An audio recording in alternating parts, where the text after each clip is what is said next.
Hi, I'm Suky from Professional Selection. Today I'd like to talk about why it's really important to hit your outbound candidate call target when coming into the recruitment industry. For the purpose of this, I'm only going to talk from a recruiter's perspective, although a lot of these tips I'm going to give and reasons can apply from a new business development point of view as well. When you come into this industry, you've got to build a candidate pool. You need to be able to nurture those relationships, understand what your candidate's looking for. So when that right role comes along, you are able to match the right candidate. Speed to market, we all know, especially in IT recruitment. So why are those calls important? Well, think about it. If you come into this industry in week one, month one, you're making 20 outbound calls a day to candidates. Well, what's the likelihood of all 20 answering the phone and giving you an opportunity to start building a relationship? Pretty unlikely.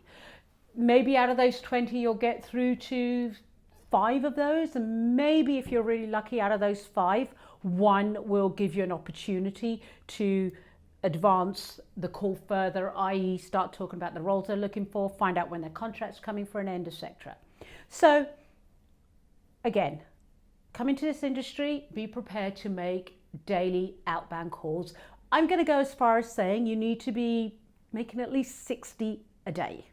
Now, those 60, just so we clarify, are not speaking to 60 candidates, it's having a minimum of 60 candidates to call. So that means you've got to be prepared. You can't come in the morning and say, who am I going to call? That's something you need to do night before and better time management, which if you check, we've spoken about on a different video.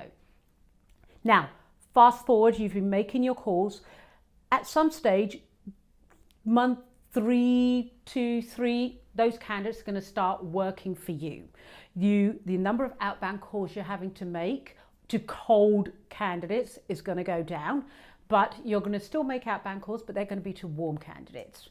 Those candidates are either going to be people that you've been speaking to and you've been building the relationship with, or it's going to be candidates that those candidates have referred to you. So more than likely, they're going to be candidates who are actively looking for work. So you're still going to make the same number of calls, however, far more targeted, and you've got a candidate that's looking to make a move or certainly interested in what you have to say. So come into this industry, be prepared to make those calls, sort your time management out, start building a relationship. Trust me, after a while, the number of cold calls that you're making outbound will go down, yet the amount of placements you're making are going to go up because suddenly you're talking to a network of candidates that are working for you and are actively looking. Anyhow, as always, would love to hear your comments. Feel free to leave them below, and thanks for listening.